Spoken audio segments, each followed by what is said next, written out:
Hello, Bill. Good morning, Matt.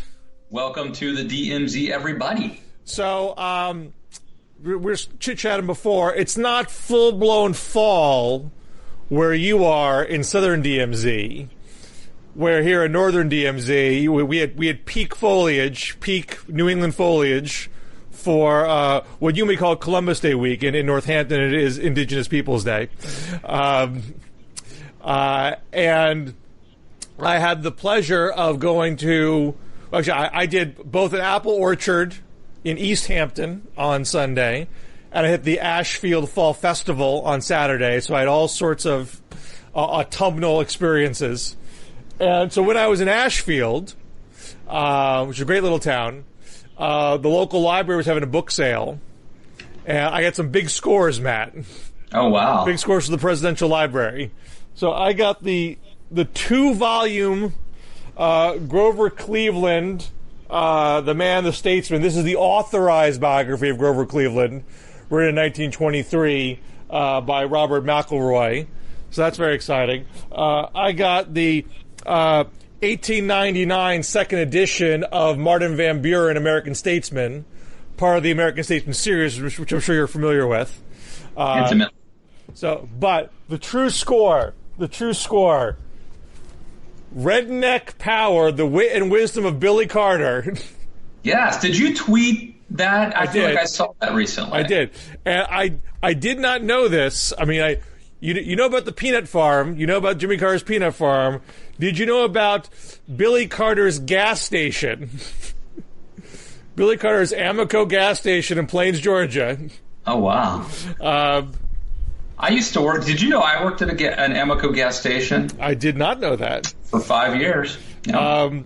So without a doubt, Billy is the world's most famous gas station owner, a kind of down-home energy czar. Every day, thousands of tourists from all over America pull their cars into the long lines of the Amoco pump, sometimes waiting more than a half an hour to fill up. Plains insiders know the place for what it really is, an exclusive men's club for where a good old boy can relax over a cool can of Pabst. In the Wait, what about Billy? Was this before Billy Beer? He had his own beer. This is before Billy Beer, although, as you know, I do have a can of Billy Beer right here in the collection. This is before Billy Beer, where he's known for his love of Pabst Blue Ribbon. In the back room, my grandpa, Kenneth Lewis, drank. That was his beer of choice, I should say. Yeah, right. That's Blue Ribbon. Yeah. The other thing I did not know, I think I came across this recently on Wikipedia, but it goes into more detail here. He ran for mayor of Plains twice, and lost twice. So came close. Yeah. But the second he ran in 1972, and the month after Jimmy Carter was elected president, he ran again and lost by a handful of votes. But he was very. And his did he make $50,000 a year from Ukraine? We know there was a scandal where he was involved in a Libyan lobbying scheme that broke out while Jimmy was president, and it's something I was thinking about because I mean it was a legitimate issue for the administration, and Jimmy had to insist that he had nothing to do with it. But we don't look at Jimmy Carter as being corrupt today. Like, this guy is like the most virtuous guy who's probably ever walked the earth. And the fact that Billy was a numbnut doesn't say anything to do about what Jimmy did as president, his general character. So I think that does have a parallel. Whatever Hunter did, and Hunter had his interview yesterday, where he said there's no evidence that he actually did anything wrong, whatever the optics were, whatever the fairness of him getting the jobs in the first place. It has nothing to do about what Joe Biden did himself. Yeah. Well, it is an interesting parallel with the Jimmy Carter thing that you bring up, or the Billy Carter thing, because yesterday we saw Ron Paul's son and Mitt Romney's cousin, and even Donald Trump's children criticizing nepotism. So the irony abounds. I mean, if Joe Biden is engineering the nepotism, that is on Joe Biden. If Hunter Biden shows up to the job interview and gets it without Joe's help, That's on the person who hired him. That's not on Joe. I mean, I can only hope that my kids cash in on the amazing Matt Lewis brand and legacy that I'm bequeathing them. But before that, remember, he was once America's newest folk hero, Billy Carter. Maybe someday that'll be Hunter Biden. Our new folk hero. I don't know if Hunter Biden is colorful enough. He needs to become a little more eccentric to pull that one off. But, there was Roger Clinton, right. And, you can't pick you can pick your friends, but not your family, right. Kind of. Anyway, we should talk about the debate. Real quick, though, Bill. I haven't said this anywhere. I do want to, let me just stick on the Hunter Biden thing for 1 second. Sure. I think we could probably agree. And Hunter Biden was asked, like, if your name wasn't Hunter Biden, would you have gotten this deal? And he's like, I don't know, probably not. But think of it. What do you want Hunter Biden to do? His dad has been famous his entire life. His dad has been in politics his entire life. And it is both a blessing and a burden to have a famous parent, because in some ways you're always living in their shadow. You're always wondering if what you got was on your own. And my dad was a prison guard, so I can't exactly identify, but I know people who are the children of famous people. And it is a little bit of a burden. Like, what do you want Hunter Biden to do? I mean, he has to make a living. I mean, they probably want to make less of a living in a field that has nothing to do with anything that would remotely put you in contact with the federal government. Okay. But I mean, like, if he had decided he wanted to be an actor and he got hired, then it would have been because of his dad. Or, you can imagine a scenario where, like, wasn't it Harry Connick Jr.'s dad was like New Orleans DA, right? Something like that. Yeah. And that certainly helped his early career. I mean, we'd have a big discussion about, and by the way, Donald Trump at some interview was like talking about how much he likes nepotism, how much he thinks nepotism is a good thing, Anyway, it is a question, like, if you were the son or daughter of a famous person, that opens doors for you. But I also think it's a little bit of a burden, if you ask me. So. And there are plenty of presidential children or political children that have had very difficult experiences. Yeah. I mean, look at, we don't have to name names, but they don't all, like, it's actually rare that they turn out to be a chip off the old block, So, anyway. So, did you watch the debate last night? Yes, I watched the entire thing, even though the Nationals, your Washington Nationals, Bill Scher, were handily defeating the evil St. Louis Cardinals. I'm not following closely. I mean, are the Cardinals really evil? Are they known as like an evil team? No, I think no. Although they're quietly, very quietly, the second winningest franchise in Major League Baseball history, behind the New York Yankees. So they've you don't want to shed a lot of tears. The Cardinals have won plenty of games, so this is a good thing for Washington, D.C. But I didn't get to watch any of that, Bill, because for you and for our fans, I had to suck it up and watch this 3-hour debate. I don't want to do anything for 3 hours. Now, and so what was your impression? So talk to me not as a pundit for a second, just as a viewer, someone who has turned vehemently against Trump. What was your personal reaction to the debate? Well, first of all, if I wasn't a pundit, I wouldn't have watched the debate. So this is like a moot point. But I could tell you that I think I would feel this way whether I were a pundit or not. I really like Pete Buttigieg. I really felt like he had a great night. And not too mean, not too harsh. Perfect. You couldn't have done it any better. He nailed it. And I just wish that he had done this sooner, but better late than never. I mean, as far as just straight performance is concerned, I think I would agree with that. Although I do think his rise was based on him being kind of above the cut and thrust of politics, and so this is a pivot, and I'm not sure it's a pivot all of his fans are going to like, but I thought he was he was sharp. He was cogent. When he was on the attack, it was substantive attack that was rooted in his own ideology and policy set. I thought when he was going up against Tulsi on Syria, that was particularly strong. That was my favorite part. Yeah. He also was good against Beto and Elizabeth Warren. Yeah. Basically, I feel like Donald Trump has abandoned all sorts of really favorable high ground, right, about patriotism and honor and decency. And nobody else has wanted to occupy that abandoned ground. And I think last night Pete Buttigieg did that. He did it. And I think that really you have to imagine if Joe Biden had the ability to communicate the way Pete Buttigieg did last night, Joe Biden would be winning by 20 points. I mean, Buttigieg was making, on the Syria, Turkey, Kurds question. I mean, Biden spoke before Buttigieg and made a similar point. In fact, and went as far as to say, the troops should be there. We should not pull these troops out, which was a point that, right. Warren said the troops should come out, just not the way Trump is doing it, which I think is more of an awkward point in that regard. In fact, her campaign had to clean up afterwards. Oh, she didn't mean literally every single troop. She would still keep bases there. So that might get probed in the future.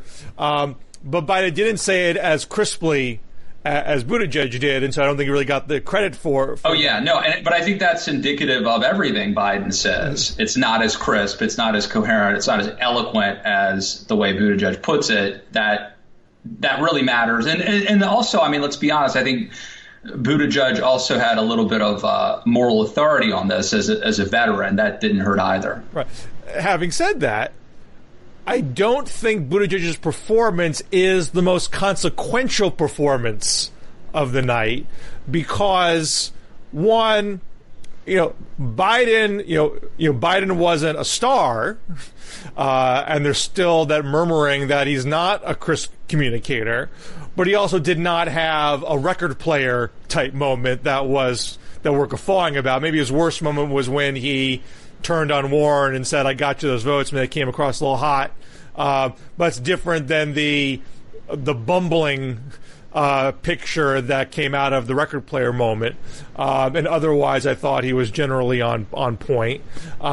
And to the extent that Biden is not tearing it up in the moderate lane, it wasn't just Buttigieg that had a strong night for the moderates, but also Klobuchar had a very good night. So if you're on the moderate side of things and you're unsure about Biden, there's not an automatic place for you to go. There's not a singular Biden alternative. So I don't think Buttigieg rockets out of this because Klobuchar's hanging around there as well. I thought Klobuchar had a very good night. I don't think it was as good as Buttigieg. I would agree with that. It's just it's not that. I mean, I think she was good. I think and what I think most important here, I think Bernie was good. And I think Bernie's performance is the most consequential performance of the night because this is the guy literally. It could have all ended. Yeah. They just had a heart attack. If he did not have a strong night, it would have been over. I don't think he missed a beat. He was just as energetic. I think it was better. And the other big story that the squad, including AOC, is going to endorse him, and that came out with about 10 to 15 minutes left in the debate. I think the combo of that is a very defiant statement. I'm not going anywhere. I retain support of my loyal socialist base, and Elizabeth Warren is not going to own the left in this race. And I had a little back and forth with Dave Weigel on Twitter today, and he made the right point that a lot of Warren's rise is that she's making inroads with moderates. But I think at the same token, the Quinnipiac poll that just came out show her eating into to Bernie somewhere. Bernie really dropped. In that Quinnipiac poll, I think she would greatly prefer to not have Bernie dogging her on the left. Sure. I got to tell you, this is something that it's not new by any stretch, but I think it's really come into focus for me is the amount of gaslighting that Elizabeth Warren does. It reminds me of Trump almost in the debates in 2016, where she says things that are actually not accurate. but she says it's like always or frequently wrong but never in doubt. She says it with such confidence and almost a smug condescension that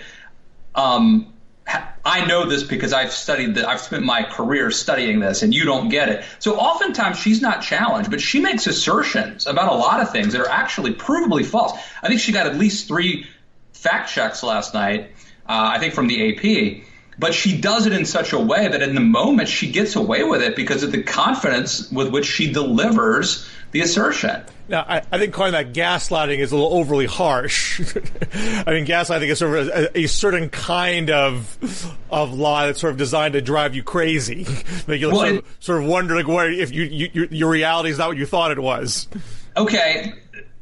I would say that oftentimes the assuredness at which she says something that is false would make me question, well, maybe I'm wrong. Mm-hmm. You know what I mean? She's saying this so confidently, but then when you actually interrogate the statement, which is hard to do in the moment if you're on a debate stage, I think that you can get away with saying things that are not true on a debate stage in the moment that you couldn't do, in a different format. One of the things that came out in that fact check was her exchange with Yang, where, Yang is very much, everything's automation, the robots are taking your jobs. And as a side point, I'm happy to talk about this later, I should have a piece in Politico tomorrow critiquing the Yang campaign and very much his emphasis on robots. So I don't think, Yang is not the paragon of truth here, but he put to Warren, you're making this all about trade when it's really about robots, and I think he almost sort of got Warren. Warren was like, "Oh, I'd like to see your data." She didn't quite want to go down, she didn't quite go all the way down the rabbit hole and insist that she had it all right. But I think the AP fact check said, Warren was overly attributing job losses to trade when there is more evidence that there's automation plays a large role here. Now, I've looked at a lot of other of studies and reviews of studies that argue that Yang is overstating the case too. Robots are replacing jobs in a lot of factories. That's not the same as robots are putting you out of work and you can't get any more jobs now. When you say robots, I think this is the soda kiosk at the McDonald's. Yeah. That's self-serve. This is the ATM. This is the potential for self-driving cars to displace truck drivers or tractor-trailer drivers.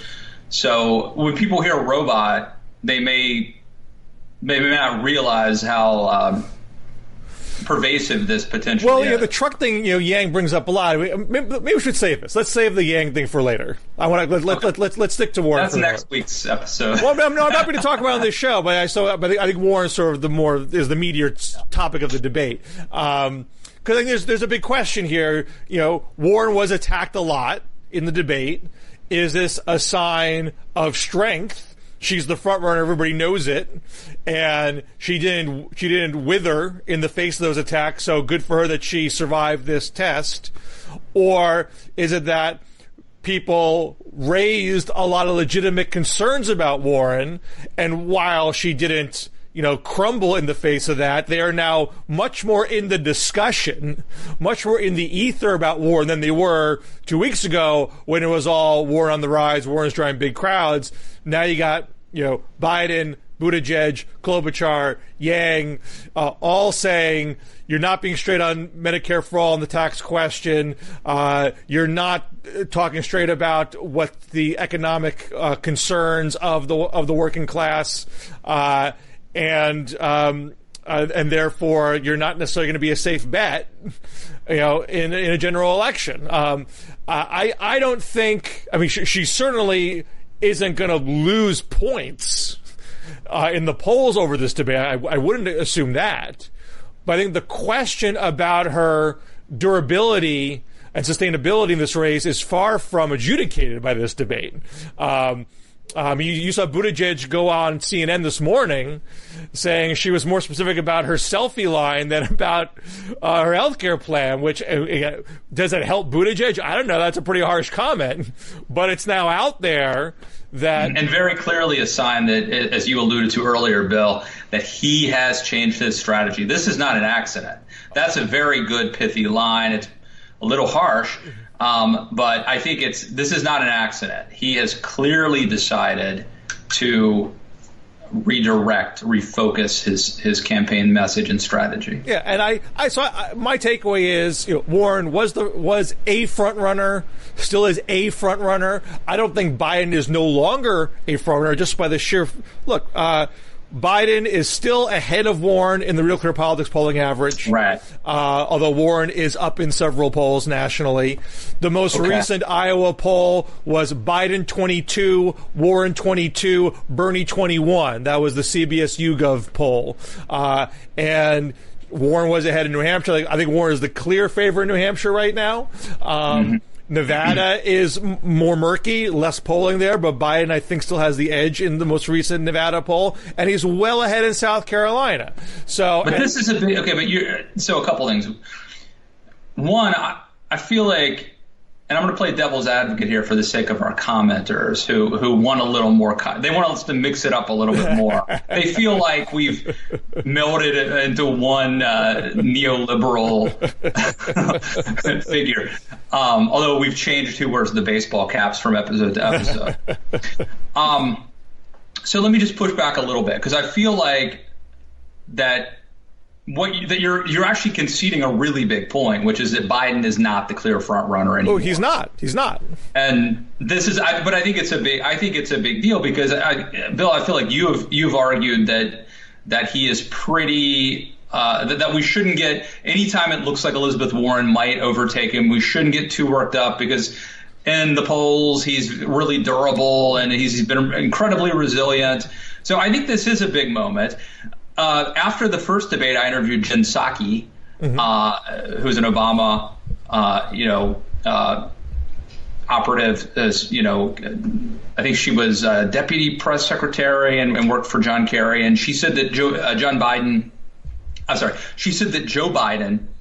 was just rusty in the first debate. Well, I think now we've seen 4 debates with Joe Biden. I don't think it gets better. I don't think it's a matter of him being rusty. This is who he is, I think, and that's not very good, really.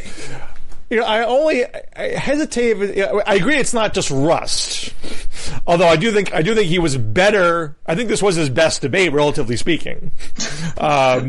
It's still not.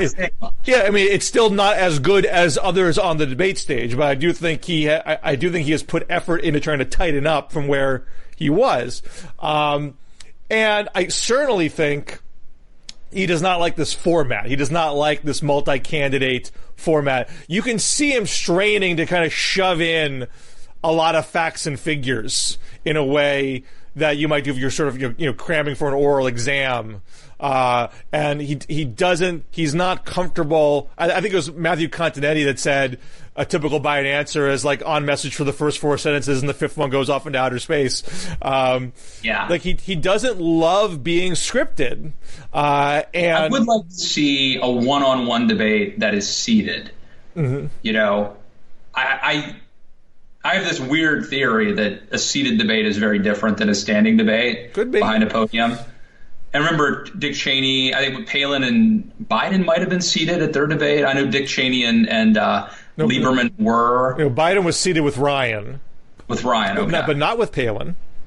I think some people think better when they're seated versus standing. And I think Biden might be one of those people. Hey, look, Biden's a meanderer in almost any context. So it's not. I'm not just trying to put us all on format, but I do think when you see him in a one-on-one interview, he generally comes across better than in the debate format. So I wouldn't say it's rust, but I do think he is not in his element in this debate, in this debate style, and that doesn't help him.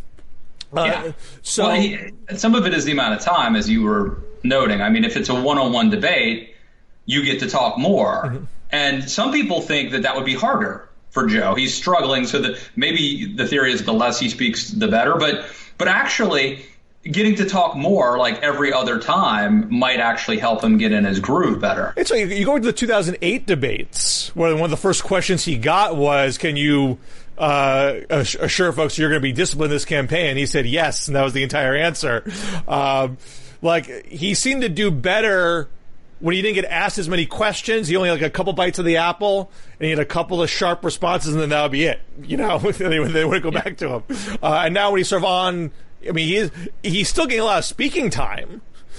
He's still the top 2 or 3 in speaking time, but trying to pull in, trying to make the case that, like, I'm the most experienced and I've had all domestically and foreign policy. I'm going to bring in this example and that example, and I have more than just plans. I have all these specifics. It's not gelling when he tries to do it, which I think is different than losing it. That strikes me as different than, like, you know, that he doesn't have his faculties. I think it strikes me. I mean, people have different gut reactions. That's just the way I'm looking at it. But having said all of that, to get back to the point that I still would say he is a front runner, but certainly not the front runner. You know, I just got called out in a New Republic piece. I'm terrible at pronouncing names, so I'm not going to pronounce his name. So I'm going to botch it. But he sort of used the piece that I wrote in May for Politico, which was, did the left misread the Democratic electorate, as sort of a quintessential, beltway pundit, premature, overly confident conclusion that's not been disproven by the fact that because I said this was right after he got in, he had bounced up to 40% in the polls, that was a premature conclusion. He's obviously fallen back since then. Warren is on the rise. And the fact that Buttigieg and Klobuchar and Biden were going at Warren is showing how miffed they are that the party has moved away from them and towards Warren. And I responded in a Twitter thread that I don't think what's happened in the past 5 months disproves the article at all. Now, the point of the article wasn't that Biden is a lock. The point was that the Democratic primary electorate is more moderate than people were giving it credit for, and assuming that it was all woke socialists. And we have seen that there is a healthy, moderate lane in this primary that Biden still largely occupies, even though Warren has made some inroads. No, I think Pete Buttigieg and Kamala Harris and Beto O'Rourke and Amy Klobuchar made a huge miscalculation early on when they didn't try to own and double down on this moderate image. I think that they were scared to do that. They felt either that Biden had cornered the market on it, or that it would they just couldn't stand up to Elizabeth Warren and Bernie. I think they were intimidated. I think it was maybe the biggest mistake of the campaign so far. And one thing that I think people haven't paid a lot of attention to is, Medicare for All has taken kind of a beating in this primary process, and not just from Biden. How do you argue, Bill? How do you argue that forcing people to take Medicare for All is better than allowing people to have the option to do it if they want? I mean, it's really hard. Public option polls to make. Public option polls better than Medicare for All every single time. And Kaiser Family Foundation does a tracking poll on healthcare every month. Medicare for All is down. Support for Medicare for All is down 5 points since the spring, and opposition is up 8 points. That's not, earth-shattering numbers, but the point is there has been a robust debate over this in the Democratic primary, and the critics of Medicare for All have done damage to Medicare for All in this process, which just goes to show that there is a moderate element of the Democratic Party that remains and is still very active. Well, in fairness, I mean, there is an Overton window thing happening here. Absolutely. You and I are both calling the public option moderate. Absolutely. I mean, and that is a testament to the left's Overton window push. Yeah. And the moderates are the champions of public option now, and that wasn't the case 10 years ago. Absolutely. But so it's not the question. The question to me is not, has the Democratic Party center of gravity shifted left? It has. That's a fact. But there is a limit to that shift. And the moderates are out there saying, whoa, don't go over the edge here. Let's make sure we keep this within the realm of the mainstream. And to assume that that counteracting forces there in the party is just not to be paying attention to the data. And if you're Warren, who's trying to win the nomination, it would behoove you to recognize, hey, I'm probably not going to get this in the backs of left votes alone. I mean, she could, because it's a crowded field and you go into plurality, so I don't want to totally discount that possibility, but she probably needs to make more inroads in the moderate lane, which includes African Americans, and that she has so far. She has started to do that, but whether she can continue to do that is not a fait accompli. Right, which brings up, and we haven't gotten into this, but since you bring it up, the LGBTQ town hall at CNN, Elizabeth Warren's answer to that question about gay marriage, where it struck me and a lot of center-right people as very, very condescending. Someone asked her, well, what do you say to a person who feels like their values, their tradition, their faith doesn't support gay marriage? And she basically said, well, then don't get gay married, which was, fine enough. But then she basically said, I'm assuming that this is a man. And, then she went on to imply that, like, anyone who well, she said, well, then go marry a woman if you can find one. Yeah, so basically anyone who believes in traditional marriage is not just a man, but an incel,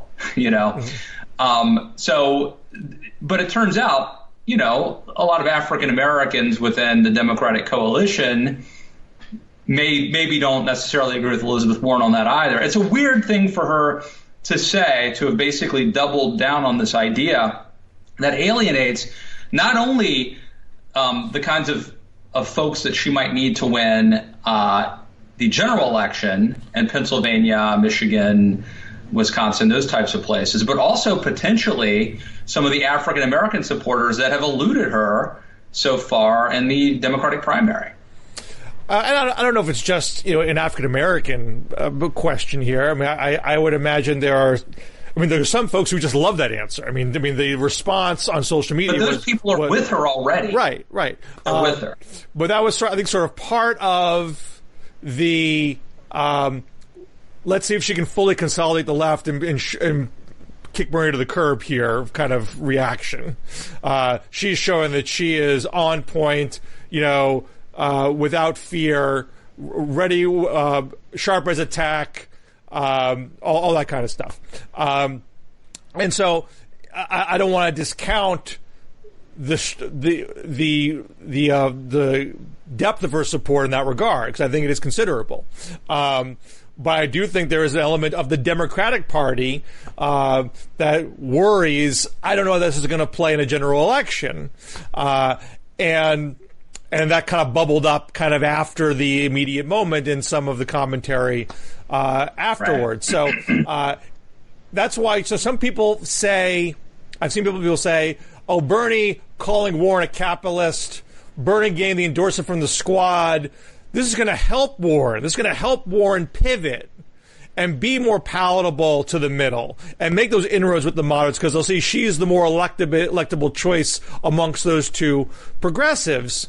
And I could see that being the case in theory, except for the fact that she does so many other things to really double down on being an uber progressive.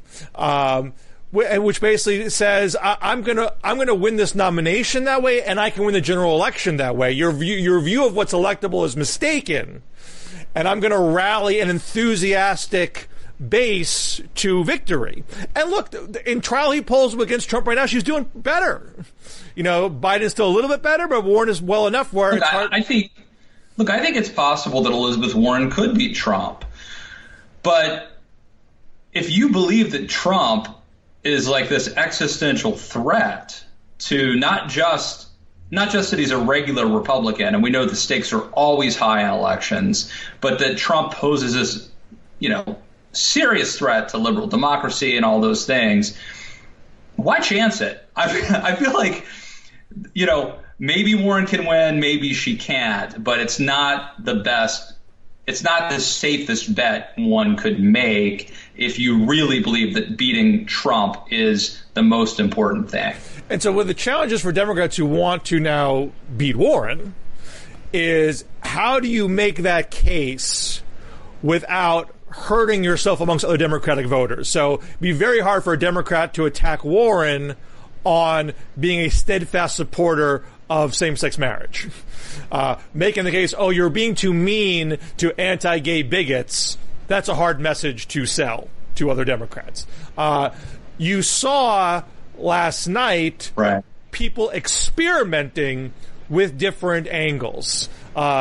So you saw folks go after on the Medicare for All tax question, which I think is for the media's target on her. You had Beto suggesting that she sounds too punitive when she talks about the wealth tax. I don't know if that quite landed, but again, it's a try. Let's see if this will this worry people that she's taking things too far. So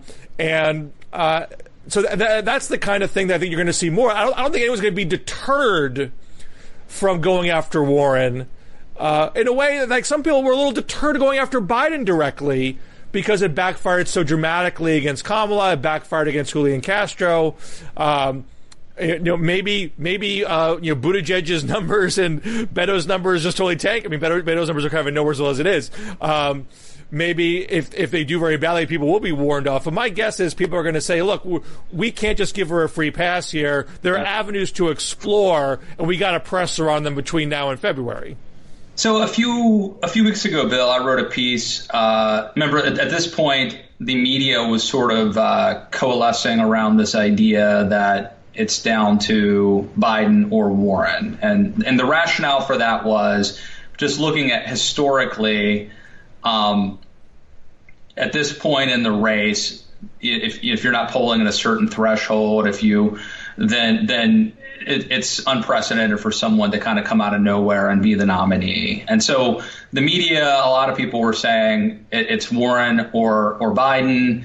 I wrote a piece that was a little bit hesitant to go that far, but I said, look, I think it's probably safe to say it's Biden, Warren, or Bernie. And then I said, and look, I wouldn't completely write off Kamala Harris. And in hindsight now, maybe I should have said Pete Buttigieg instead, because I don't think Kamala really had a good night last night. I think Kamala had the worst night. Right? So when does it just seems like of all the people who basically had potential, I think she may be the most unrealized potential of anyone running this cycle. Yeah, I mean, I'm certainly not alone in saying this, but I think the Twitter exchange with Warren was very bad for Harris. It was a very odd choice to use that moment to try to double down. I mean, it has nothing to do with Warren. It doesn't really speak to the big issues of the day. Well, I don't know what are you talking about? When she was trying to get Warren to agree with her that Twitter should ban Donald Trump from the service. Oh, okay. Maybe you were getting some popcorn at that point. No, I might have been writing my column. Was this late? Was this late in the night? I think this was later. Yeah. Okay. Harris was like, you should say right now you agree with me. And Warren was like, no, I don't. And I just thought that went very bad. Like hour 3. It might have been hour 3. It all blurs together after a while. So yeah, I think that was not good for Harris. Now, I don't think she is in unrecoverable territory. Like, she has some money. I think she has a fair amount of goodwill still. But I also think Buttigieg is there, and I think Booker is still there. If Biden did have a collapse, we've talked about this in the past, maybe Biden says one dumb thing too many, that opens up the race in a big way. And look, and Warren could still stumble. And if she had a big stumble and her numbers went down, that would also open up the race in a big way. It wouldn't all go to Bernie. Some of that stuff could go to Buttigieg or to Harris or to Booker. I think they're all Booker and Buttigieg have had solid debates going forward. So it's not like they can't perform if called upon. If the director said, "Hey, understudy, I need you to fill in here," like they would still perform. And Harris. By the way, since you mentioned Castro right earlier. I think Castro would have a hard time breaking into the top tier, but go on. I felt like, man, and I wrote about, my piece at the Daily Beast was about this, like the 1-2 punch that Buttigieg and then Castro did with Beto over the mandatory gun buybacks. I mean, you had Pete Buttigieg basically, hitting him for this purity test, like we should be going for red flag laws instead. We should be going for universal background checks instead. And so basically, and then Buttigieg, I think summoning, I don't know whether it was his status as an openly gay man or his status as a veteran, basically was scolding Beto, saying, you know, I don't need any lessons on courage from you in my personal or my professional life. And that was a pretty tough blow. But then when Castro talked about this incident of this African-American woman who was shot by the police in her own home in Fort Worth recently as an excuse of, look, I'm not sure we want police going door to door in some communities, giving them an excuse to go door to door to confiscate guns. Yeah. I mean, that was really brutal. Beto, I mean, it's almost not worth mentioning him because he's an afterthought. But maybe Beto had the worst night of, maybe even worse than Kamala. Well, I mean, I don't even think Beto's even trying to run to win. I mean, he's running to establish his brand as, the fiercest progressive out there, and I think he's going to parlay that into some other kind of endeavor when this is all over. So I think his objective probably is different than the other folks. Harris, I assume, wants to be president someday, and she hasn't been able to show, even though she has these good sort of prosecutorial moments at times, she's had these clunker moments in debates too that don't square. So that's not good for her. Let me take this point to circle back to Yang and this piece I have coming out, because the heart of the piece is exploring. Obviously, Yang is doing better than his non-existent expectations were going in. I mean, he's made all the debates. He's raised a good amount of money. He's going to be in the next debate. He's already qualified for the November debate. Probably qualify for all, unless they really clamp down on the qualifying criteria. But is he succeeding in advancing the cause of universal basic income? And I'm very skeptical of that, because he is not unifying basic income advocates. There are other basic income advocates that don't like his exact proposal, and they don't like, some of them don't like the automation frame, and they don't like that he supplants existing welfare benefits. You have to choose. You want the freedom dividend, you want the $1,000 a month, you have to give up your other welfare benefits, say for Social Security, disability, Medicare, Medicaid.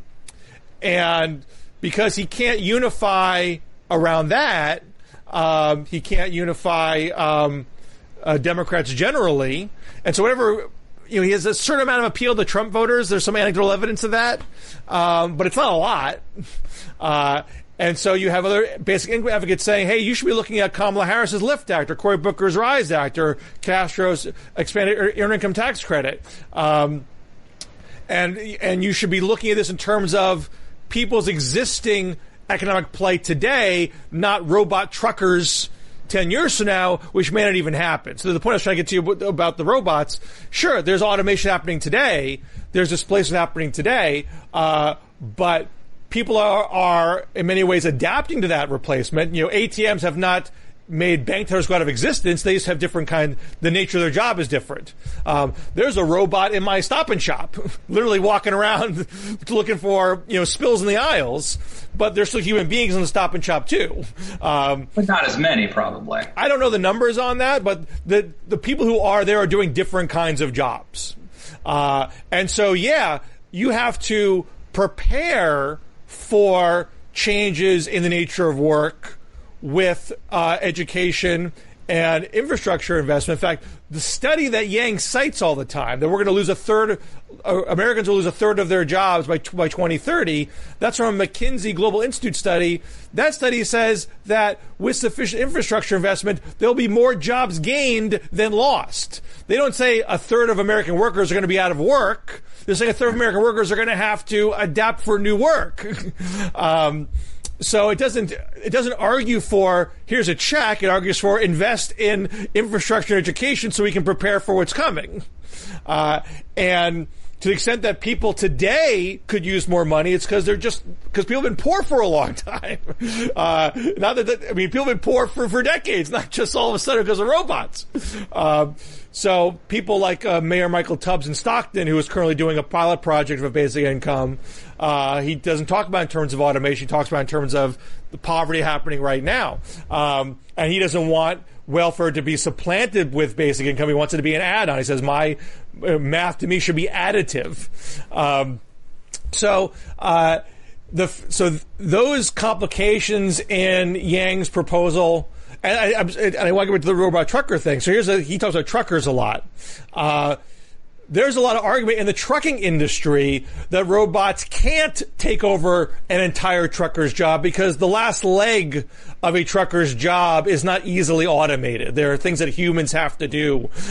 It's not just driving from point A to point B. And that's not going to change in a 10-year period. I mean, there's problems with self-driving cars now that innovators are trying to sift through. So plenty of trucking industry analysts don't think what Yang is saying there is on the mark. And so Yang, as much as Yang was successful, arguably, in putting Warren on the spot, hey, you're being too dismissive about automation, he tells a very oversimplified story. And even the oversimplified story doesn't automatically argue for $1,000 a month to solve the problem. I'm looking forward to reading this piece because I think it's a really, I think that's good that Yang has sparked this debate, but I'm interested in hearing the rest of the story. Are you for universal basic income now? I think it's an issue. I think it's a matter of the Overton window being moved. I mean, I am less afraid of it now. I'm probably less viscerally opposed to it. And I think that Yang has probably in the long run moved the Overton window and this is where I disagree. Where is the evidence? The idea. Where is the evidence he's moving the Overton window here? You know, with Medicare for All in 2016 with Bernie, you can see in the aftermath of that campaign, many more people were signing on to Medicare for All. You had a majority of the House Democratic caucus be for Medicare for All for the first time. You had several presidential candidates come out for Medicare for All. Now, there's been a backlash to that in the past year, but you could say that idea in 2016 had a demonstrable impact on our conversation, and now, and of course, even more moderates saying that for public option is a byproduct of that. I would argue that Warren's wealth tax is a far more potent idea in this campaign. It forced Bernie to come out with an even bigger wealth tax. He sort of talked about more in generic terms, and now he's got more details on it. And Biden hasn't done it yet, but there was reports that he's working on something along those lines to be in that space. I think that's much more. If there's a breakout issue of this campaign, it is wealth tax. You are not seeing other candidates jump on board with universal basic income. The closest thing are the Harris-Lift Act and the Booker-Rise Act and Castro's proposal. And these are all variations on expanding or adding to the earned income tax credit, which makes work pay more. But it's not checks to everybody regardless of income. And the Yang plan, literally $1,000 checks for everybody, from Bill Gates to everybody who's homeless.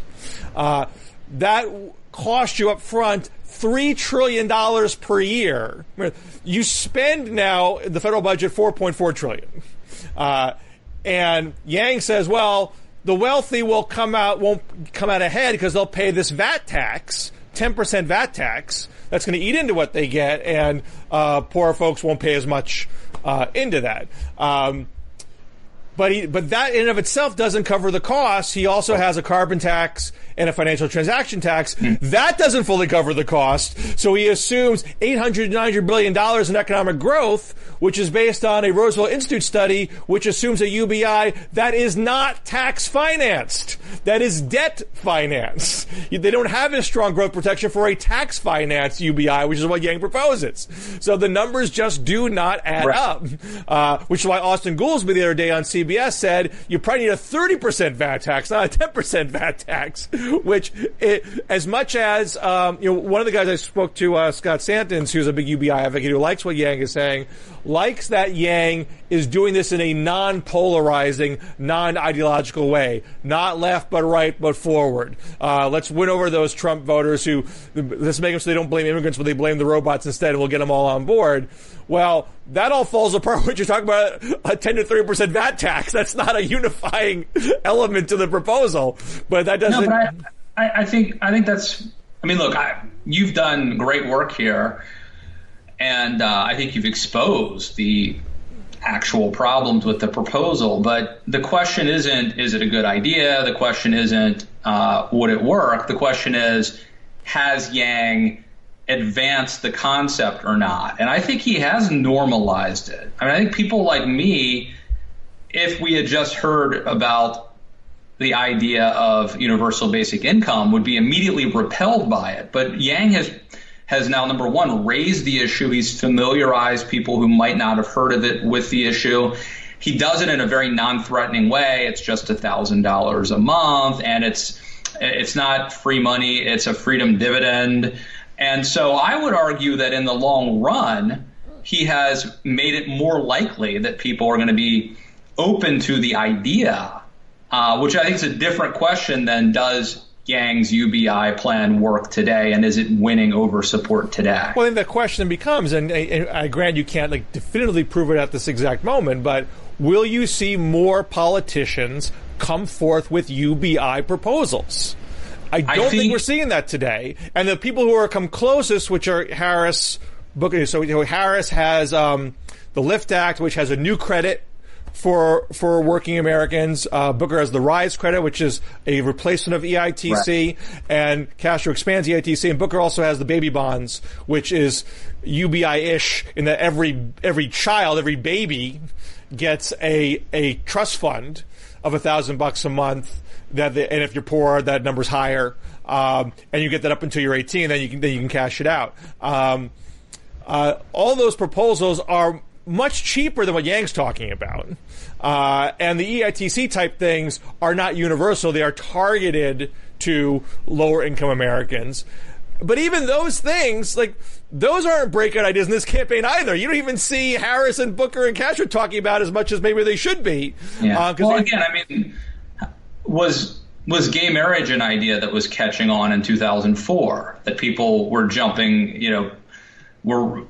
sometimes these things, normalizing an idea doesn't, in fact, initially sometimes there's a backlash against that idea in the short term. But I think part of the question is automation really catastrophic? Is this fourth industrial revolution really displace people to the degree that the kind of dystopian fears would have you believe? If it does, then I think this is more likely to catch on than if it doesn't. Well, I mean, the Yang point is that, and this is the general sort of Silicon Valley argument. Some of the Silicon Valley billionaires that have been behind this idea are kind of like, hey, sorry we screwed up work.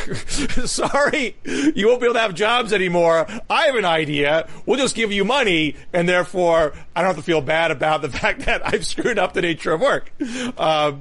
But to the extent, I mean, so there's sort of there's a debate whether how much should I worry about automation, but let's just assume, okay, I should worry about automation. That is a problem I should worry about.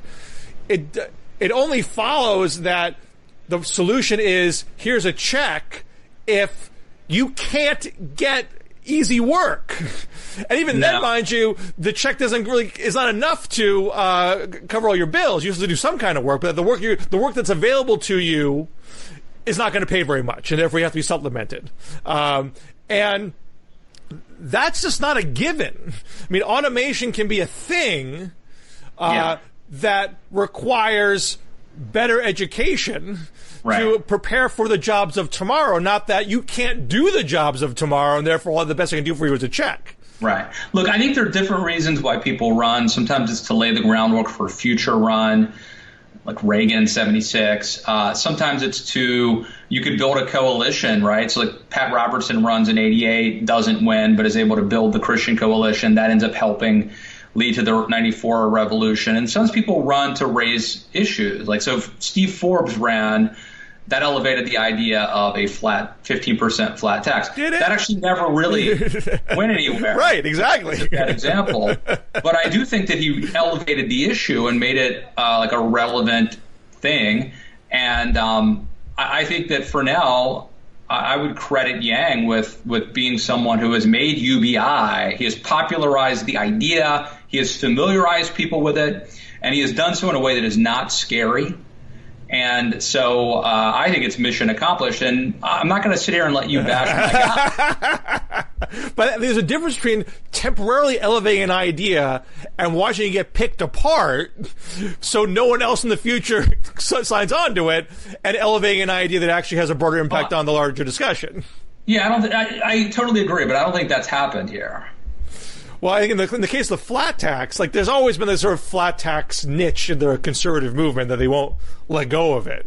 But I'm a flat taxer, Bill. But they never could get a bona fide Republican nominee to win on that case. It always it has a bit of a day in the sun in the primary, and then it peters out.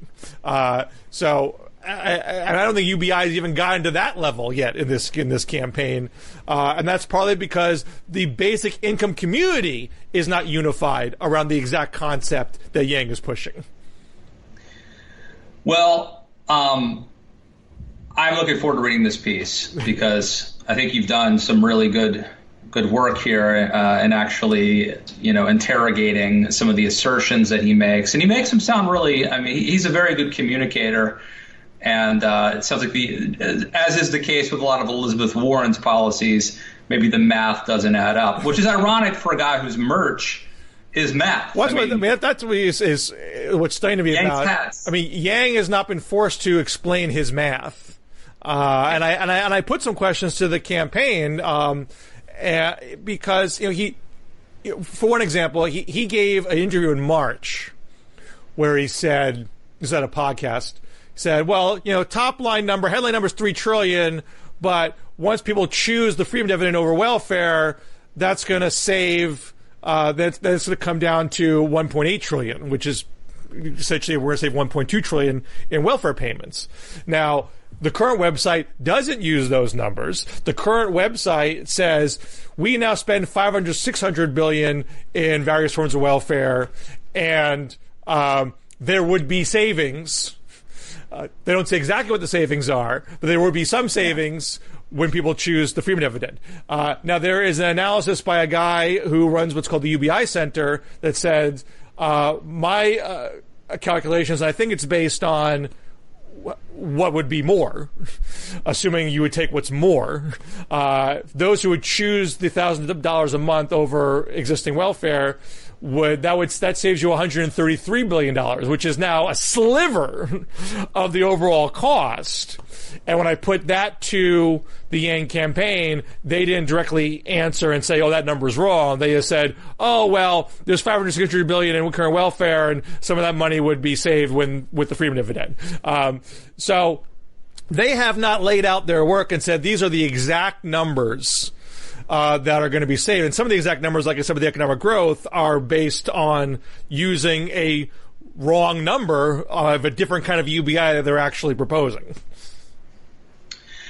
So stay tuned for that. Let me give a quick shameless plug for my Twitter feed, Bill. I don't know if you saw this. A week ago, when Donald Trump sold out the Kurds, I tweeted somewhat in jest saying, how long before somebody comes out, some Trump defender comes out with a hot take that says, believe me, the Kurds are no angels?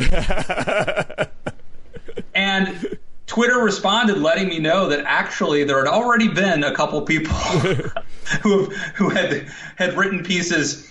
In fact, was it Kurt Schlichter had a piece? Trump said that today. I know that's where I'm heading. I wasn't sure if you knew that. Like an hour ago. Somebody, I think it was Kurt Schlichter, had something that Trump parroted about how the Kurds weren't with us in Normandy or something. But today, so a week later, Trump literally said exactly what I tweeted a week ago, which is the Kurds are no angels, believe me. So very nice. I mean, the point is not to illustrate how onto these people I am, but how predictable it is. The evolution of that within a week, the Kurds who sacrificed thousands of lives to help, capture and kill ISIS for us. Within a week, it was predictable that not only have we abandoned them, but now we are casting aspersions on them. I mean, it's hilarious, but it's obviously sad and depressing at the same time. Yes. Anything else to plug that's less sad? I just interviewed Thomas Kidd, who's a professor at Baylor University, about his book, Who is an Evangelical? And we did a podcast about it. So we delve into the history of evangelicals as well as the misconceptions from the media about who are evangelicals. Check it out. Matt Lewis in the News. Rate and review it on iTunes. All right. And in addition to my upcoming Politico piece on Yang, I had a piece in Real Clear Politics on Monday, why the Medicare for All tax question matters. One thing that I think is not well understood is that it is not a settled matter amongst healthcare experts that if you're in the middle class, you would come out ahead if under Medicare for All, you would pay less in taxes than you do with premiums. And without having actual numbers from the campaigns, we can't attest their assumptions that would be the case. One of the reasons why I think this question is not going to go away anytime soon.